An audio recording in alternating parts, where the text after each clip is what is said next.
All right. Hey, everybody.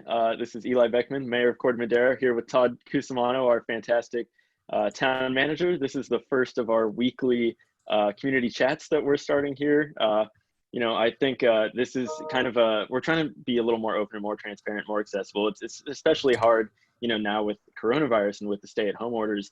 It's tough for people to figure out how they can connect with government officials, and it's tough for us at Town Hall to really connect with people out in town and figure out what's on your guys' mind. So I've been talking with Todd for a while about, the need for us to kind of take another look, come back and kind of assess how we communicate with the public and how we're getting our message out and how we're hearing from you guys. And he came up with this awesome idea. So I'll kick it over to Todd. And Todd, you want to tell us a little bit about sort of the development of this program and what you have in mind for the kind of weekly chats going forward?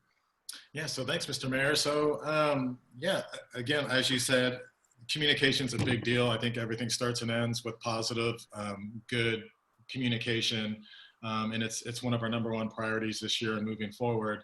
And we actually have been doing a lot of interviews over the last 12 months with people in the public sector related to communications, communications experts, those that have been in the field of media, broadcast and print. And, it's interesting, we kind of landed with one of our very own, and Jen Reedy, over the past few weeks. I've been meeting with her, and she really, this was one of her ideas, and hopefully we'll be able to hire her on to support us moving forward in everything we do communication-wise. And so I'm really excited about that. And so this is our thought, just to get up there, get in front of the community, interact with people. Before we did like coffee with the town manager or the mayor, this is kind of the same concept. And we'll do this on a weekly basis. And bring in staff as we go. And so we'll bring in like our public works director, our park and rec director, our planning and building director, just wherever the community wants to go and needs that information. Now we can like talk in real time to our entire community, which is really excited. So this is our first one. We'll see how it goes. Awesome. And I think the idea is that going forward, we're going to generally have kind of an idea of like maybe a theme, but of course it's always open to comments and questions on any subject matter. I have a feeling that coronavirus is going to be on a lot of people's minds and kind of how the town is responding to that. I'm sure we're also going to get, the standard questions about public works issues, like roads and things like that, infrastructure. So it looks like we've got 10 attendees here right now. I'd imagine that some of them are here just intending to kind of watch and listen, and some of them will probably have their own, questions and comments that they want to share. So Todd, maybe we just kind of go through, looks like there's a button for us to allow attendees to talk. So maybe we just go down the list and Yes. allow people to talk. And since I made both of you co-hosts, do either of you see that there's a hand raised, and are you able to allow them to talk? Yes, I see a hand raised from Michael. We'll go ahead and allow Michael to talk. All right. Hey, Michael, how's it going? Michael is muted. Do I have to unmute him?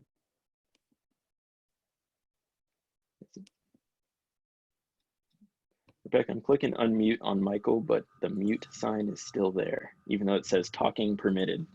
Thank you for bearing with us, residents.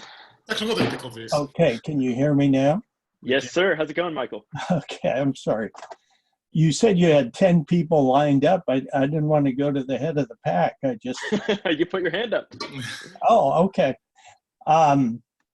Well, I guess you didn't hear me. I think this is a great idea given the circumstances, and you're to be commended for it. I mean, it's just a sign of how transparent the town is.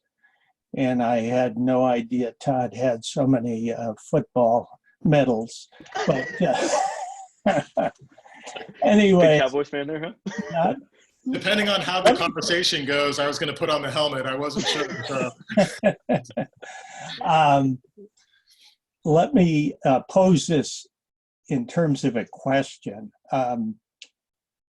I was a little bit dismayed by the last planning commission meeting where we reviewed town hall, and you probably got a couple of letters from me.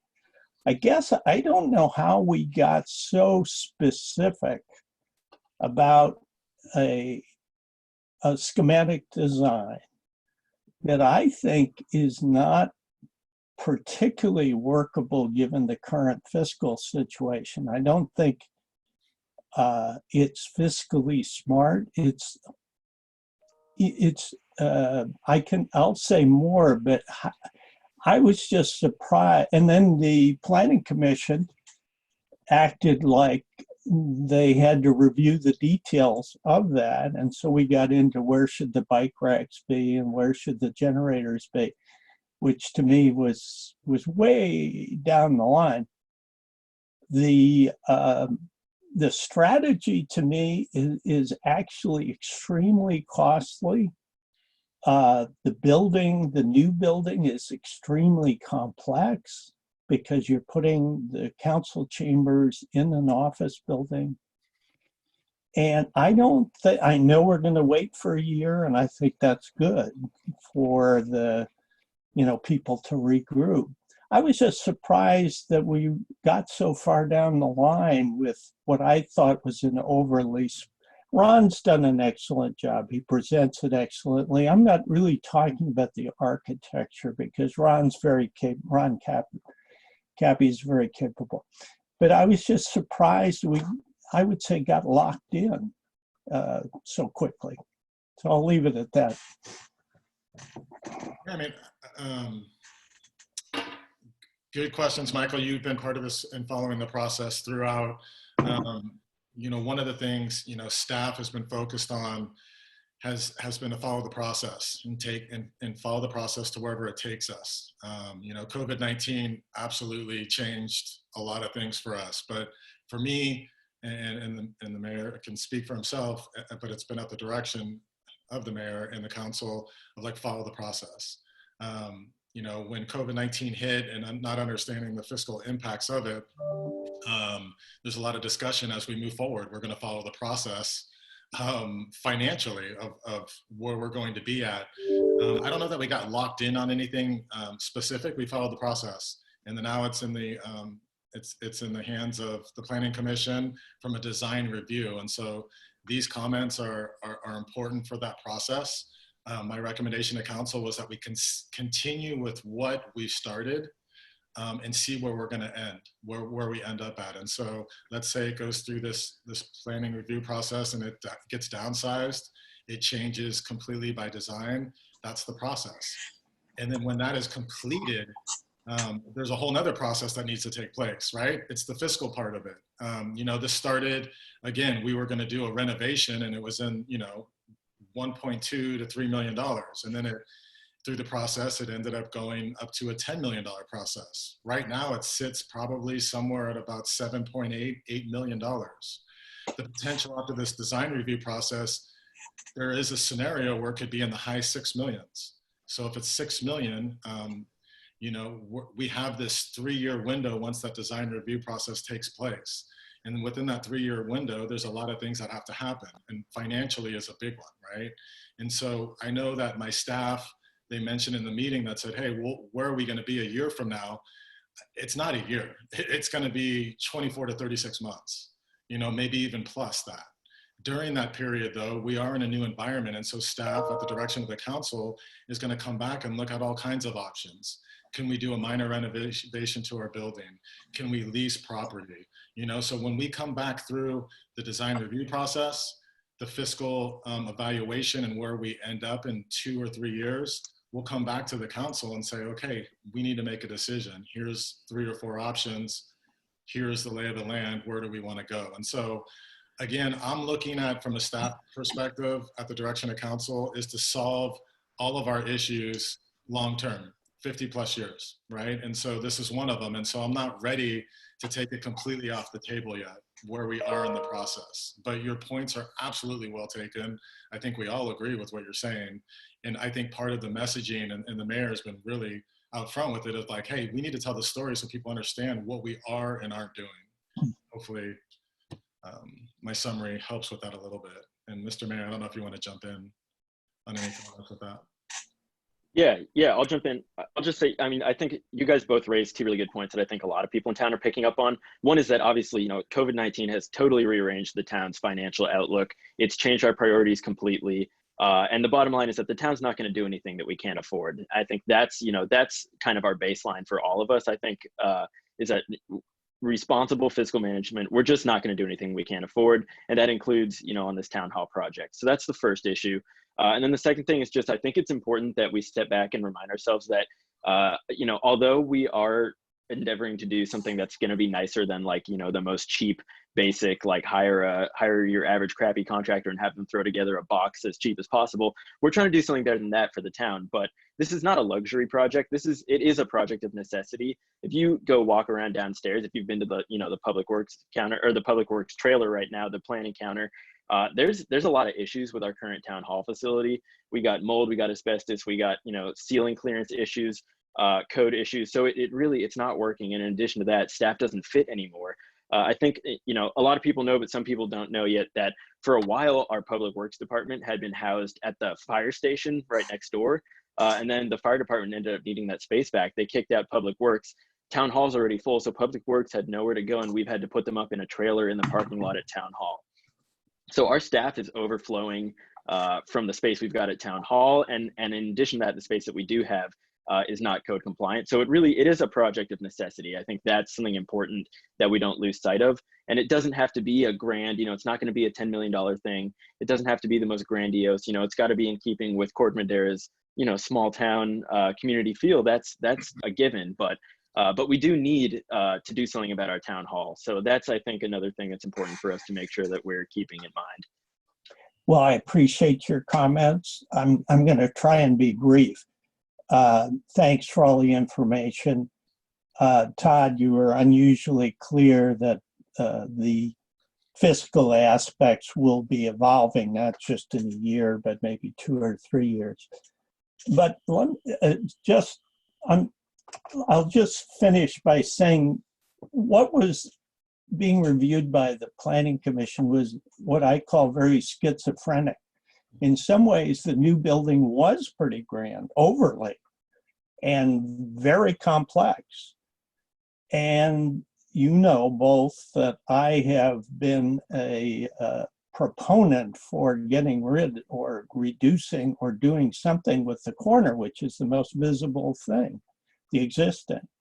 So what we were presented with to the Planning Commission was a very complex, very expensive building, new, that's hard to phase, and actually our 50 years out, we're led to believe that the existing town hall would be even more of a box than it is today.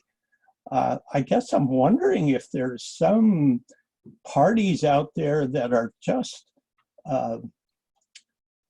viscerally opposed to starting over on the corner building. Anyways, I perceived it as a schematic that's actually very expensive, difficult to phase because there's essential work to do in both buildings.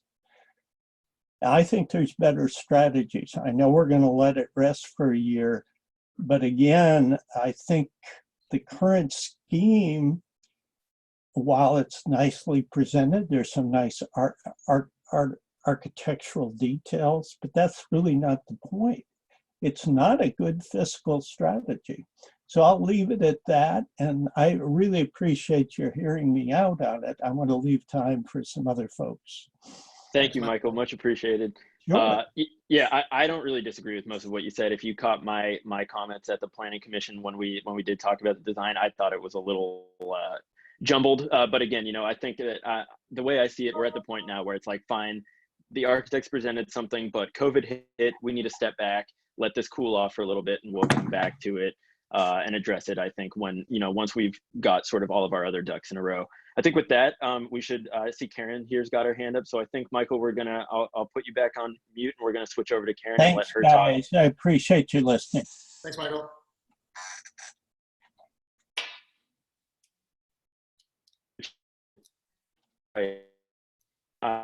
Click allow talk. Let me know if you are with us.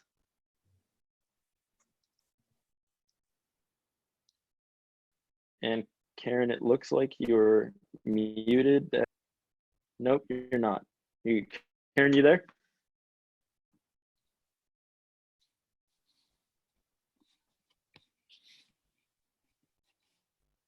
Hello, Karen. Karen? Might be having mic issues because she's allowed to talk and it looks like she's also unmuted, so it could be a mic issue.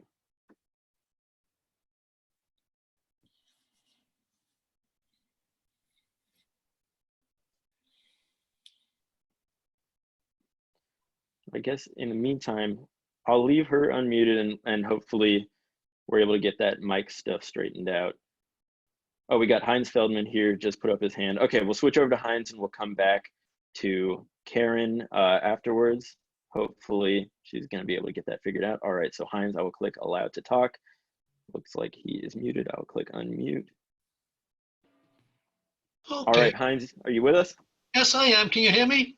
Yes, sir. How's it going? Okay, I have a question about road repair and the roundabout over by Safeway. And, you know, the roads are falling apart and we're going to spend money for that roundabout. I'm not necessarily saying it isn't necessary. I don't think it's a big issue. I've driven them many, many times. I've never seen a fender bender. As I've never seen a fender bender over by Bank of America where we did that little road deviation, which just makes everybody go through the Pete's parking lot. And I'm sure they're not very happy with it. So where are we going with all this, with the road repair? Paradise Drive, those two big humps in the road over by Nugget, they've been there for years. You know, can we do something? If not repave the whole thing, at least fix, you know, temporary at best. And I understand that money is an issue. We're having some fiscal issues now with the shopping centers being closed, but where are we? Yeah, Heinz, good question. So first thing on clarification, we are not going to be moving forward with a roundabout Okay. improvement at this point, just due to the, you know, the public feedback and concerns. We basically took it off the table for this current project, paving project, when we do the Tamil Vista Complete Streets project. That'll be beginning soon this summer. So that's our priority now. Paradise Drive is scheduled over the next 2 years to be done. One of the directions that the council has given staff is to maintain and improve our roads. And so it's true, COVID-19 has impacted everybody's budget, but, you know, we thought about this and, you know, we have a revenue stream dedicated just to street road improvements over the next 10 years at about a $2 to $3 million pace annually, just on our streets. So that's important, and it's going to be happening. The mayor and I have been talking about this because I think a lot of people have concerns about it. We're going to have RJ Succo, our Public Works Director, be in our call next Tuesday, I think would probably be appropriate if the mayor's okay with that. And Absolutely. we can have him provide our community kind of an outline of our infrastructure road paving projects coming over the next 24 months. Okay, when you're talking about 24 months, are you going to do a complete new road? I mean, a complete new resurfacing, or can we temporarily do something with these ruts in the road? They're getting progressively larger and larger. Yeah, it's a combination thereof. So you'll see some where they'll do a complete grind down and redo the roadway. It depends on a whole bunch of factors. You'll see us do slurry seals. You'll also see us patch the road. So it'll be a combination thereof. And RJ, you know, would be happy to give an overview for you and the community.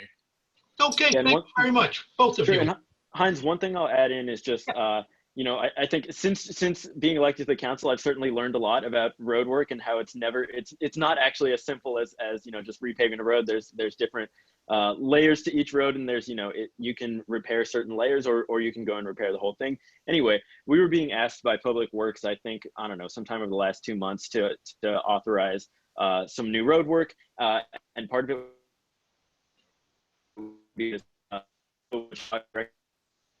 because You're cutting out, Eli. It's almost sort of a temporary fix, Connor. Okay. Let me know when. You're good now. Okay, sounds Okay. better now. Okay, sorry about that. So, so they asked us to authorize some road work. I think sometime within the last couple months. A segment of Paradise Drive was part of it. And I looked at the map and I said, hang on, RJ, it looks like we're being asked to work on the part of Paradise Drive that is not in worse condition. What's up with that? And he's like, well, yeah, what we're doing right now is these slurry seals, I'm pretty sure it was, or basically like a smaller intervention, not like a total redo. And I was like, oh, could we extend that to also include the part of Paradise that's in the worst shape? And he was like, no, that part of Paradise is actually too far gone to the point where you physically cannot do this treatment on it. And I said, given the shape that Paradise is in, I don't think anybody would be surprised to learn that. But my point is that you're not alone in recognizing that some of our roads are in dire need of some love, and that is on the schedule. Okay, I'll just get some new shock absorbers for my car. Just okay. Thank you both.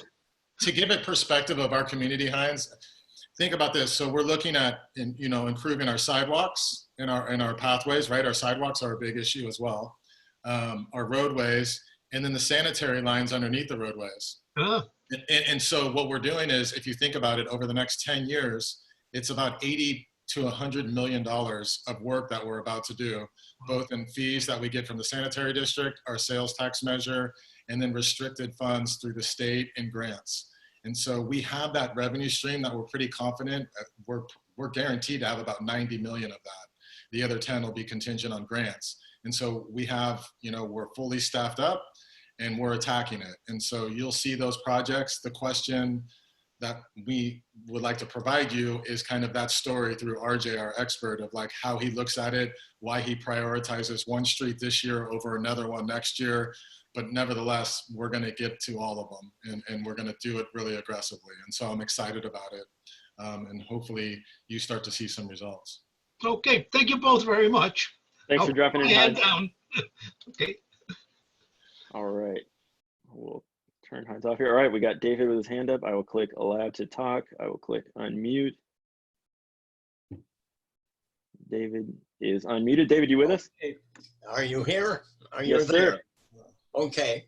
I may have missed it at the town council meeting the other day, but I'm interested in that stretch of roadway that runs by the village and heads on up toward Trader Joe's. There are some really bad bumps in that road.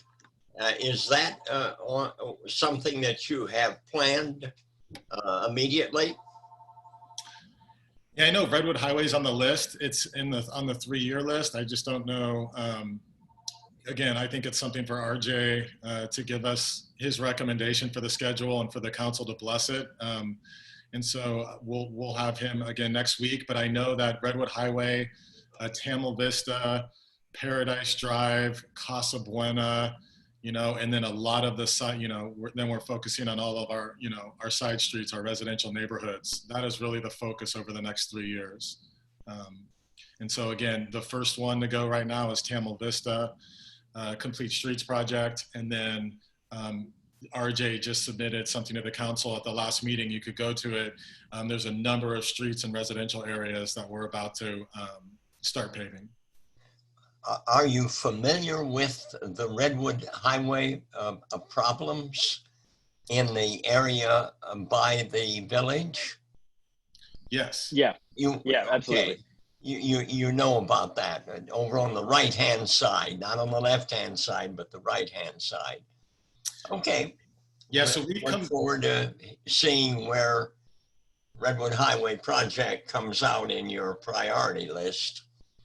So we've come. Thank you, David, and it'll come in. So I'll ask RJ, our Public Works Director, also to put something on the website, but we've actually evaluated all of our streets and our sidewalks. And so we have a priority list based on that of the tools in our toolbox with our budget. And so when you think about $80 million, we're saying, okay, can we patch this? Can we slurry seal it?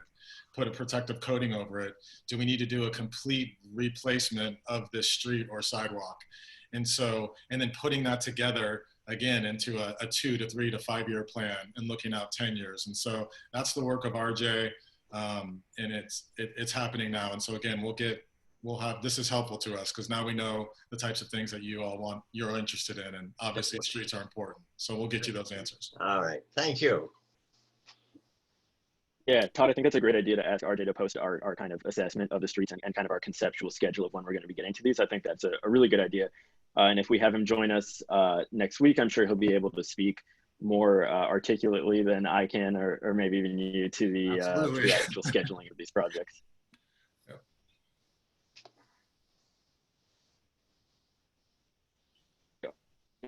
Yep. Okay, looks like Okay, guess not. froze. Oh, you're back. All right, we got my internet connection's unstable. Can you guys hear me okay? Yep. Okay, sweet. We got Jonna with her hand up, so I will click allow to talk. And I think I need to click unmute. Jonna, you should be unmuted from my end, but I'm still seeing a mute sign there. Okay. There we are. Hey, Jonna. Hi, how are you guys? Hi, Good, John. how are you? Having fun? Yes. Even though most of the regular meetings of local civic groups and organizations have been canceled during the shutdown, there's a lot of Zoom meetings going on.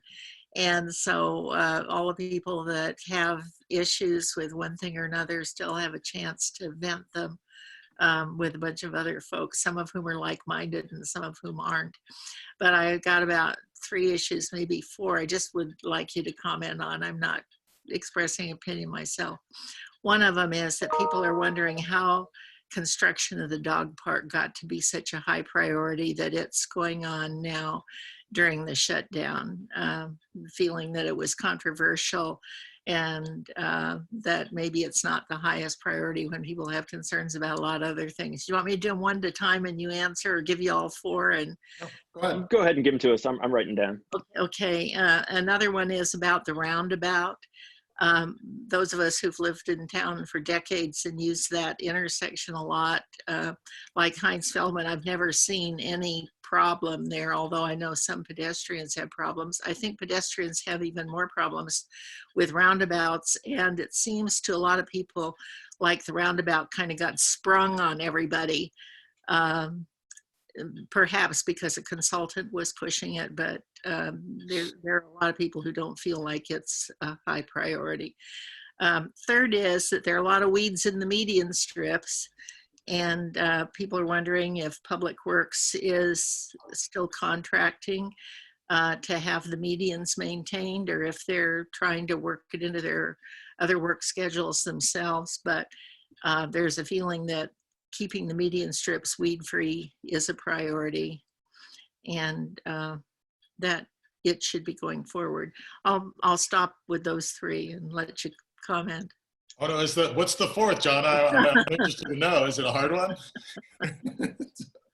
Well, I may come back. Okay. Sure. So the construction of the dog park. You're going to keep us in suspense here? I guess it's depend how we answer the first 3. I just don't want to take up all the time. Oh. I know there are other folks who were halfway through your hour.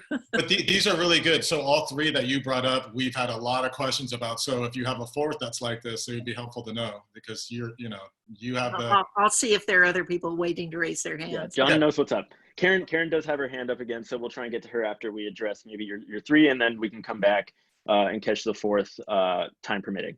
Okay, so construction of the dog park. Again, it was approved.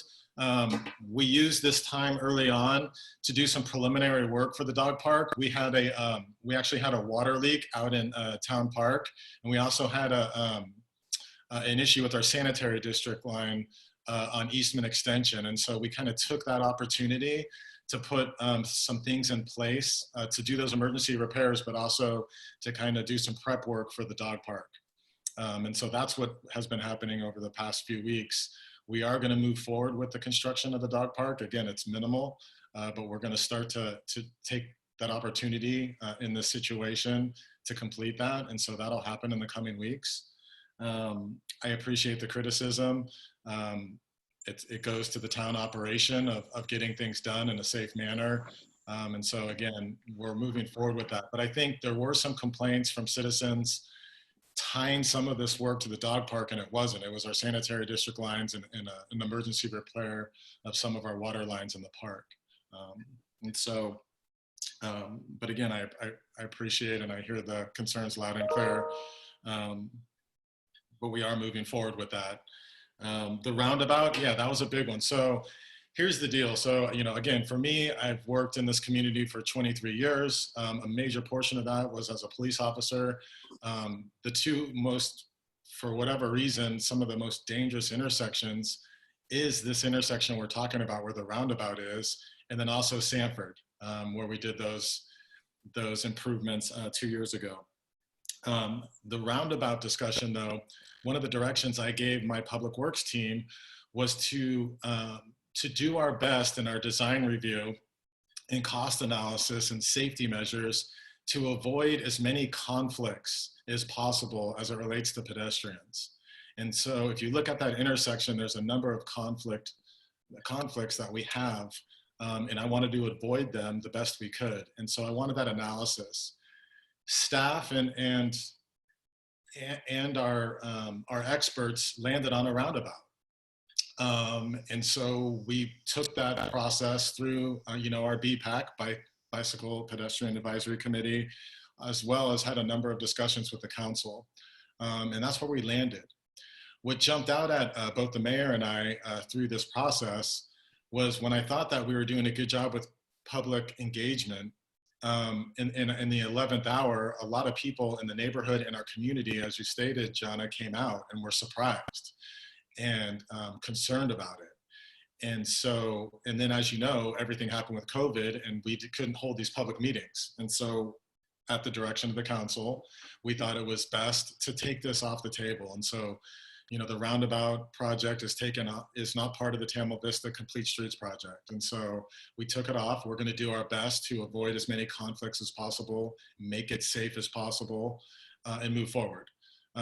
Part of that analysis of lessons learned from a communication standpoint as staff really brought us to like our communications. We need to do better. And how do we do that and how do we engage? And so instead of being defensive, we just need to own it as staff and as a town. I think the community owns 50% of that as well. And so how do we move forward on these important projects? Because like I said, we're $80 million to $100 million over the next 10 years. We're going to have a whole bunch of these issues: town hall, streets and roads, cyber, you know, everything. And so how do we best engage our community? And so we can still make this intersection safe as possible. You know, I wanted to solve it. And what I saw in the analysis as the town manager, I'm not an engineer, they answered the points of conflict for me, where I felt comfortable recommending that to the council. It's a long-term solution. But is it the only solution? Absolutely not. And so we hear that criticism loud and clear. It's not going to be a roundabout. And again, we're going to step back and also improve our communication as it relates to important projects like that. And then lastly, on the weeds, you know, we spend probably $350,000 annually on beautification. That's still in our budget. It hasn't changed necessarily. We're starting to have conversations with staff and the council and the community about moving forward, what should our medians look like? But I just had a really good staff meeting led by our Public Works Director, RJ Suko, and our maintenance team. And so I saw the 3-foot high weeds and we talked about it in the medians. And so staff is going out and they'll do those improvements and kind of clean up those medians over the next week or so. But what we've really done over the last 2 months with staff is really focused on the essential part of our infrastructure. And beautification is important, but we've really been focusing on vegetation management. You know, again, we probably have spent over $250,000 over the last 2 months really attacking the vegetation management side of our vulnerabilities within town. And so that's what we've been doing, but recognizing now there's a happy median, and you have to, you know, I think what we're known for as a town is when you come off that highway or you come down Tamalpais and you see beautiful Mount Tam and you see our town as you walk into, it's the gateway to our community, and you see those medians, it's important. It's a sense of pride in our identity. It's important. It doesn't cost hundreds of thousands of dollars to do, you know, and so our staff, you'll see them out there over the next week or so making those improvements. But I think a bigger picture is the areas that you don't see every day, but you might see when you're on a pathway. Are there ways that we can make it beautiful, but also fiscally sustainable, I should say. You know, if you think about 350,000 spent annually on beautification, that's 3 or 4 positions within the town. And so there's a discussion just being had of where are those areas that are like the gateway where we want to be perfect, and what are some areas where we can maybe be better than most, you know? And so, but I hear it loud and clear, and Mr. Mayor, I don't know if you want to jump in and speak to that. Yeah, so I'll just speak to, I guess, real fast to the medians, just as a kind of a related point. One thing that I'm really interested in looking at is how we can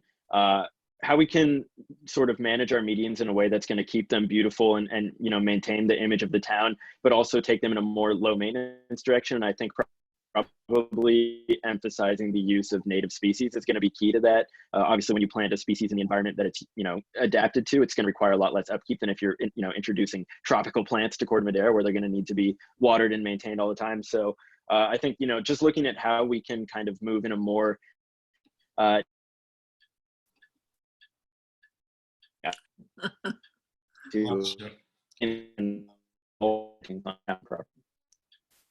Okay.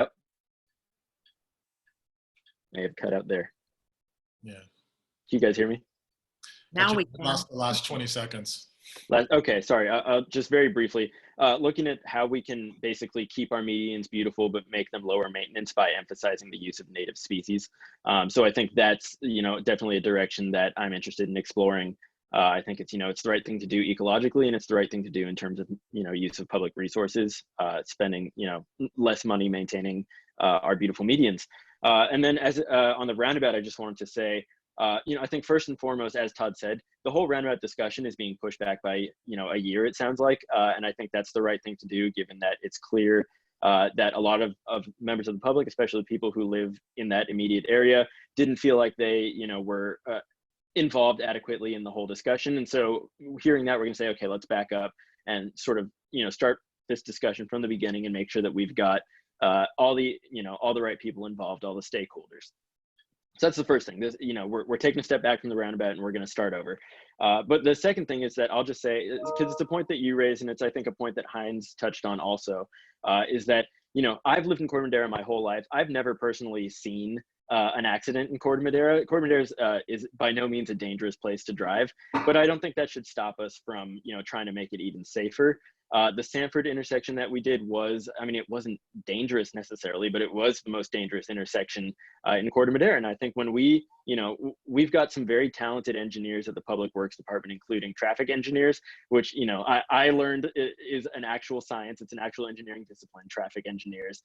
And they're able to, you know, collect really, really in-depth data on road usage and intersections and including pedestrian usage and accident data and all of that. And they sort of synthesize all of this data and look at, you know, the town's transportation network holistically. And they say, where are the trouble spots? Sanford was one, we dealt with that. And then it's true though, that, you know, this intersection of Tamil Vista and Madera is actually another one. And I think, you know, there's a number of reasons why I think we should address this intersection. Pedestrian safety, as you touched on, is really important. Also, the traffic that we get on Tamil Vista is really bad. And I think not having to have all of the cars on Tamil Vista, each one of them stop at a stop sign, you know, that's one of the benefits of a roundabout, is that it keeps traffic just flowing through. So I think there's, you know, there's a lot of points that I think are very convincingly laid out if one looks at the data assembled by the Public Works Department. And again, with that said, I think, you know, what we know is that something needs to happen at this intersection. But we need to sort of start the conversation from the beginning again and go through it with the community and figure out what's the best way to deal with it. That's all I've got to add about that. John, I think we covered your 3 points there. Did you have anything else you wanted to say before we move on? I got a compliment and one other comment. As you probably know, the Corte Madera Community Foundation allocated $25,000, which was matched by the town to help any Corte Madera residents who are in dire need. We did not want one of our Corte Madera citizens to go without food or be unable to get something else that they need for their survival. And we're hoping that the town is going to be able to use the systems that it has advertised in the Corte Madera Chronicles that provides a hotline for people to call in when they have needs or concerns. And we're hoping that the town will be able to identify some people that will benefit from that money that's been set aside by the Corte Madera Community Foundation and the town. And I understand that we can expect that to happen. Is that right, Todd? Yeah, and hey, thank you so much from the foundation. That's a great, I mean, you really brought that to the forefront for us. The mayor and I have been talking about it, but really the foundation started this conversation and helped us. And so the $25,000 donation, I believe Larry Reed is coordinating with our finance director now. So we have that donation. And talking to the mayor, we're going to actually not just match it. I think we're going to try to have a $100,000 fund to start with, similar to what we did with the business community. And so we're going to, I know the Reeds have offered to help us as well, implement that program this week and really start, hopefully to start, you know, giving some grants out next week and start helping our community out. And so we're excited to get that started. It's very necessary. And so yeah, and Jonna, thanks for raising that point, because I think, you know, there's a lot of focus, and rightly so, on helping small businesses out, but I do worry that the people who are not business owners are actually getting overlooked. And this is our, you know, this is our Corte Madera family here, this community. I think all of us at Town Hall really have our eye on the ball when it comes to making sure that, you know, yes, small businesses are an integral part of are the residents. We need, like, that to make sure that we're not having residents who can't, you know, get food or can't make rent due to coronavirus. So thank you for raising that fantastic point. Got one more thing, a compliment to the town, whoever was at the staff at the Corte Madera Community Center that arranged to have a hand washing station put out in front of the community center so that people who are walking by and don't have access to public restrooms and so forth can use their foot to press the pedal and get their hands washed while they're out and about in the community. And so whoever arranged that has done a great thing for the community. That's it for me. Thank you. And that was Rebecca and Lorena, so they did that. Yep. Good. Thank you. Thank you, Jonna. Okay, I'm gonna take you off, Jonna. Thanks a lot for dropping by and participating. Karen has been very patient. I also noticed that Cheryl had her hand up for a while, but it appears that she left, so I don't know if she had to go. Anyway, Karen, oh no, sorry, I just hit Jonna again. Okay, Karen, I have hit allow to talk. And Karen, you with us?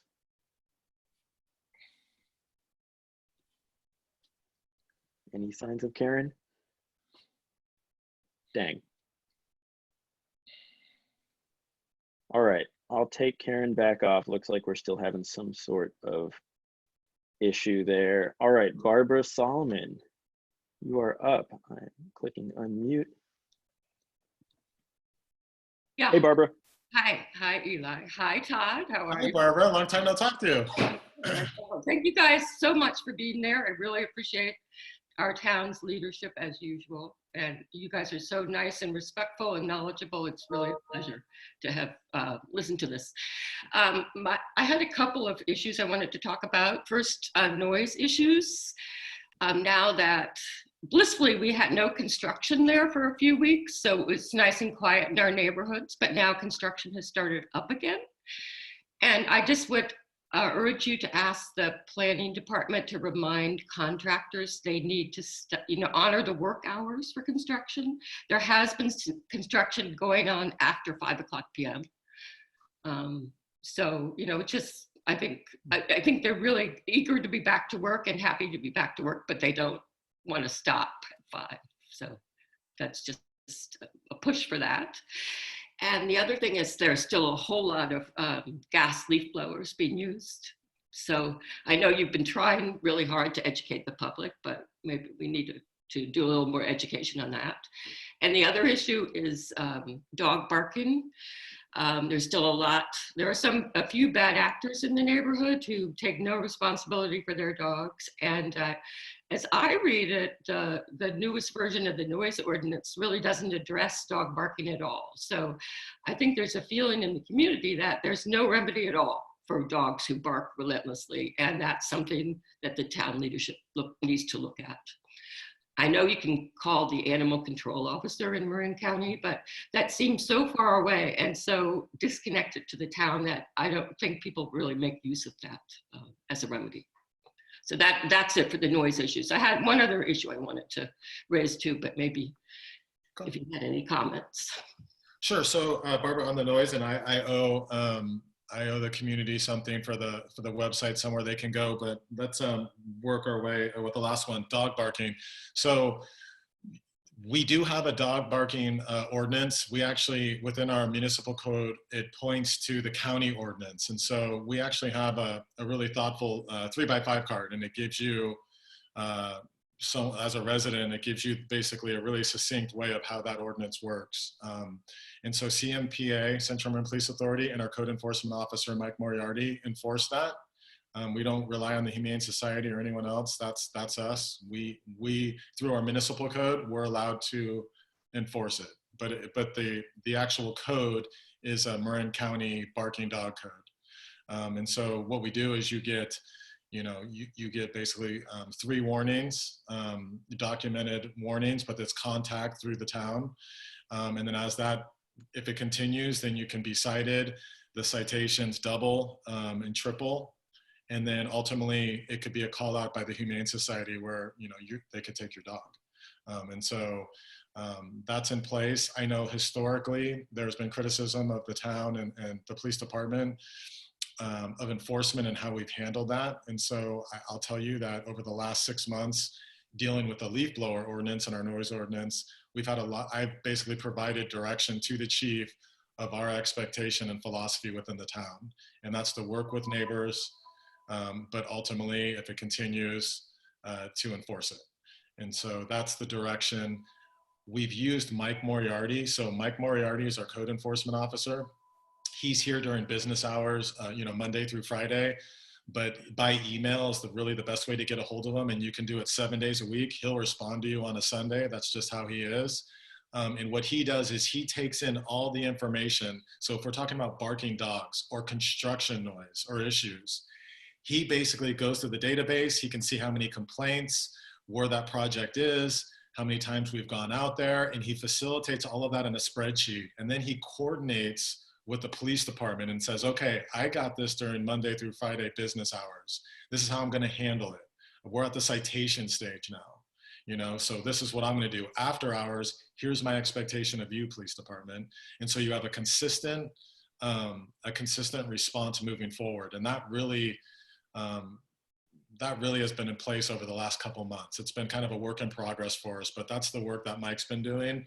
And so again, if you go to our website, it's mmoriarty and then at, rtcmail.org. And so that's the best way to handle those complaints. I'm not surprised to hear people are working after hours. I know specifically in your neighborhood, he has been hands-on with some of the construction, some of the contractors. And so I'd be interested to know, maybe offline, where it's happening. But, again, anyone on this call, you have my email. So just email me any noise complaints and I'll forward it and you'll be copied to Mike Moriarty so you can see, how that plays out. And he is great with follow-up. It's one of the best things that we've really done on quality of life issues over the last year or so. Yeah, Mike is incredible. He's such a good resource for residents. He's so professional, so responsive. And I think that he's, I've seen him solve so many problems so quickly for residents. So cannot speak highly enough of Mike. Okay, great. Well, that's really good to know. And I will spread the word about that because people don't, I think, I wasn't really aware of his role. So, excuse me, I'll let other people know about that too. And Barbara, I didn't speak to leaf blowers. Again, that's a big one, right? That is in effect now. You can't use gas powered leaf blowers. We're getting a lot of complaints about it. Mike, again, with the help of Lorena, we just sent out some more informational, items to the community. One of the issues that we're having is, when they go out there, right? They're out there for 15 or 20 minutes and they're gone. Yes. So the police, it's not a priority 1 call for them where they got to get there with their lights and sirens, right? And so they're getting their 20, 30 minutes sometimes. Mike is same way, but what we're doing is we're going to the houses now that we know are using contractors or landscapers using leaf blowers. And we're trying to go straight to the residents to say, hey, you know, you need to handle this and correct it. And if that doesn't happen, one of the things staff may be bringing back to the council is to provide to allow staff to write an administrative citation to the resident.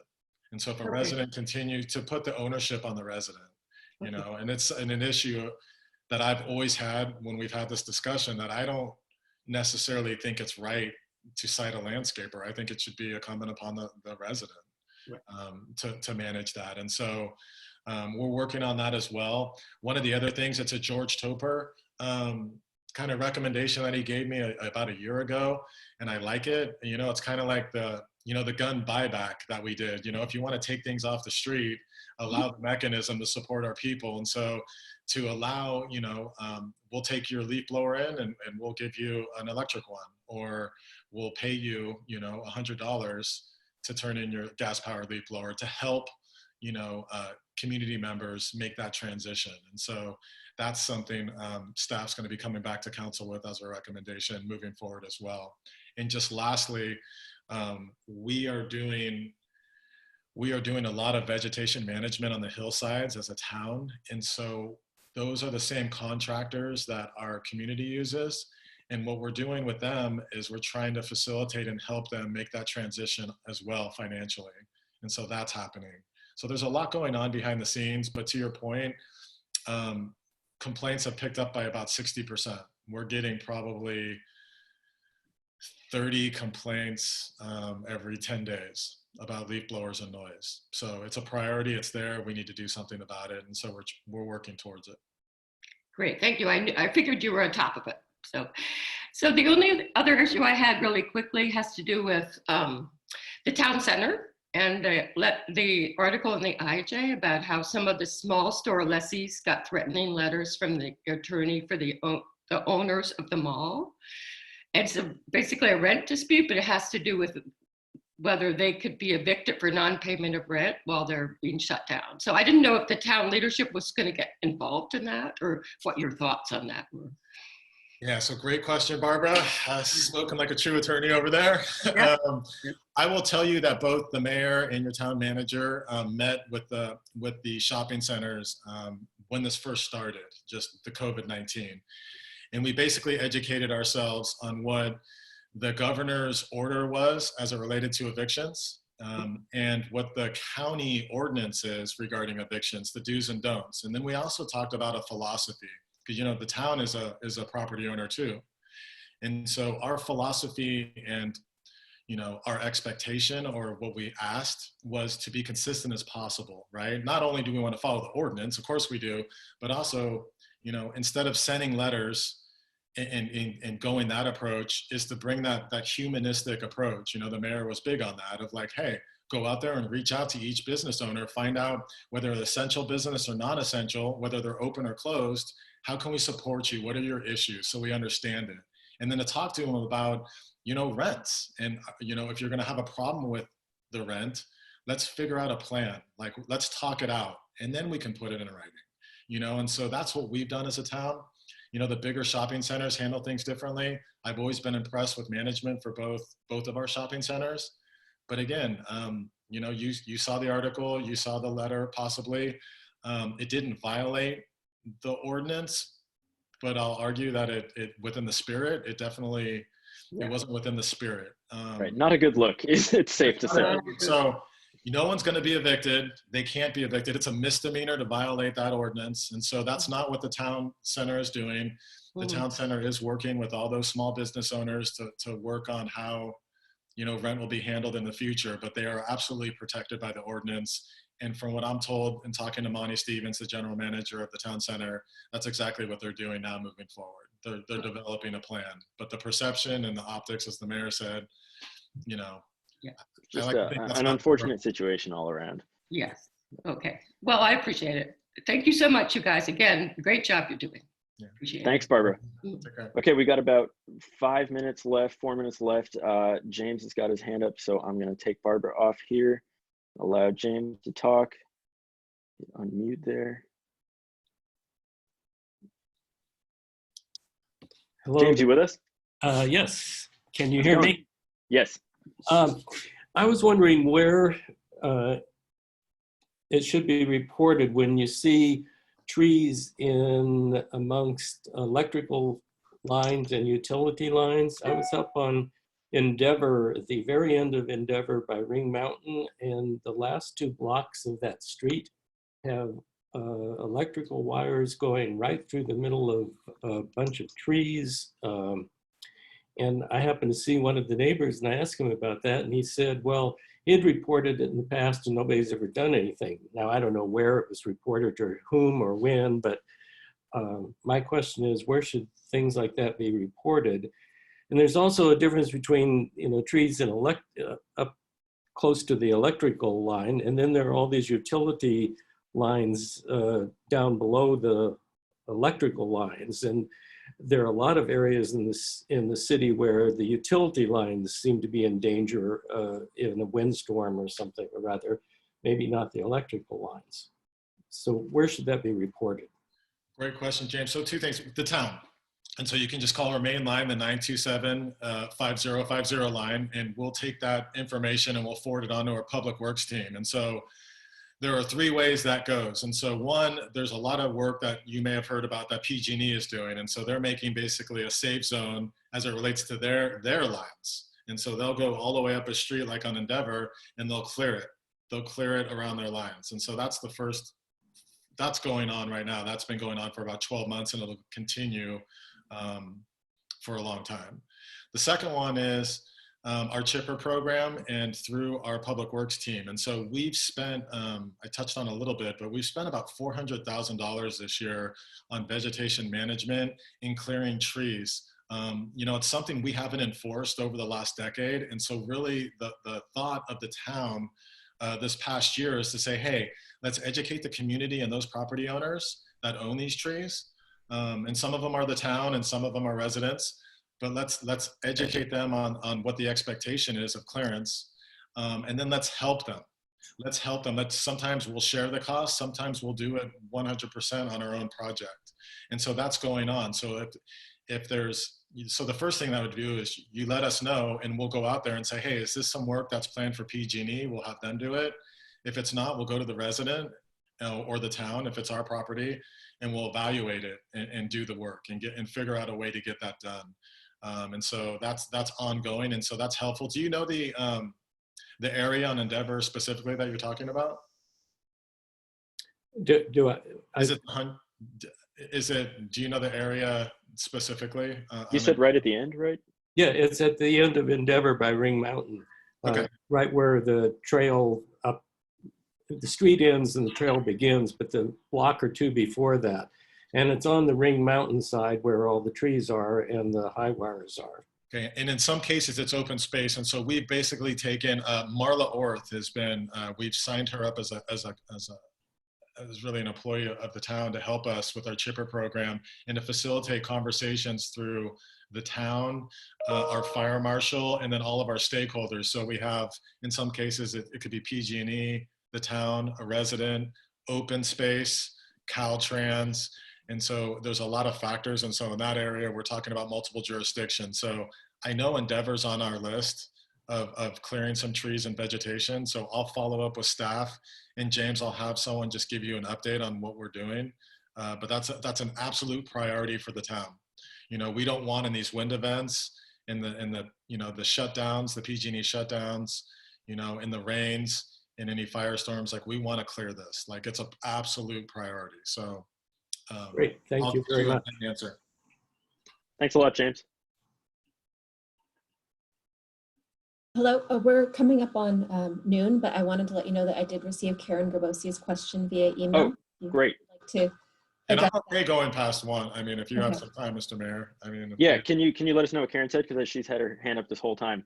Yes, she said, I wanted to bring up COVID-19 testing at any care facilities in Corte Madera, testing of absolutely everyone, ages at all. Does the town know of all of its care facilities? Is there a mission to have diligent testing for everyone at these facilities, both residents and staff? I also request that the town take this mission to the county at the weekly Friday COVID-19 meeting with the outcome being that the county does complete testing at all care facilities in the county. And of course, the county would then need to have a complete list of all such facilities. Yeah, hold on, I'm sorry. Just going to an I email. also emailed it to both of you if you wanted to refer to it. Awesome. Okay, one thing I'll just say real fast is that, Karen, I think you know this is a really critical issue, something that we definitely are thinking about as well. I personally have been talking over the last couple of weekends with Senator Mike McGuire and Assembly Member Mark Levine about trying to figure out, you know, what is the state doing to get more testing facilities up and running in Marin County. Todd, I'm not sure, do we have any testing facilities that are actually in Corte Madera?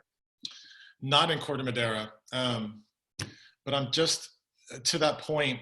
You know, again, one of the things that in order for us to open up as a county, there's a number of gateways that we have to go through before our county health official will open. And one of them, you know, historically, we've been testing on a daily basis in this county, anywhere from 80 to 125, you know, residents at a time. In order to consider to go to the next step, we have to be over 500. And that's where the county is headed right now, where we're able to test up to 500 people a day. Something that just came out this morning from the county is free COVID-19 testing for any essential employees. And so that's Marin County, that's through Marin County Public Health. They're offering this. And it's for testing for all essential public and private sector workers, and cities and towns are included in that. And so that's something that's happening. We'll post that on our COVID-19 website.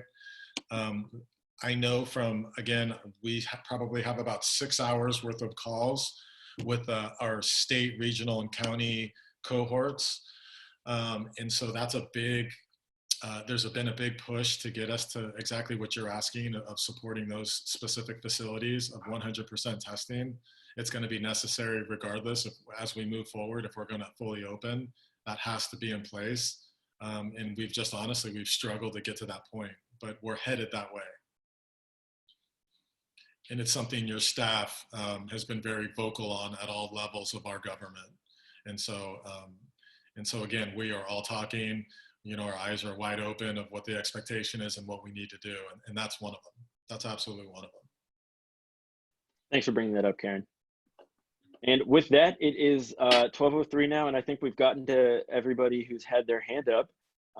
So I guess thank you all for calling into the Todd and Eli radio show here. And Todd, thank you for you know, proposing this format. I think this is this was incredibly successful, as we saw from how many people participated. I'm so glad that members of the public are taking advantage of this opportunity to actually come to us and ask their questions. I think hugely successful. Thank you, Mr. Mayor. And we heard you loud and clear. We're going to have our Public Works Director here next week. So sweet, awesome. That'll be helpful. I also wanted to add for anyone still listening that I did leave both of the Nextdoor posts with comments on. So feel free to leave questions on either of those posts for next week. I'll do the same when I post about it next week. Feel free to keep emailing questions to publiccomment@tcmmail.org. And any questions that we didn't get to during the video chat, we will send responses to. And thank you for all for participating. Thanks, Rebecca. And shout out to my brother Spencer, who's on the line from England watching us here. There you go. Nice, Spencer. All right. Well, thank you very much, everybody. He now has his hand up. Oh man. All right, Spencer, what do you have for us? Renter? Am I coming through? Hello. I just want to say quickly that this was a pleasure to watch. Even if I'm not at home, it's still good to see these things being tackled at home. Fantastic. Thank you. Thanks, Spencer. Take care. All right, everybody. Well, thank you so much for participating.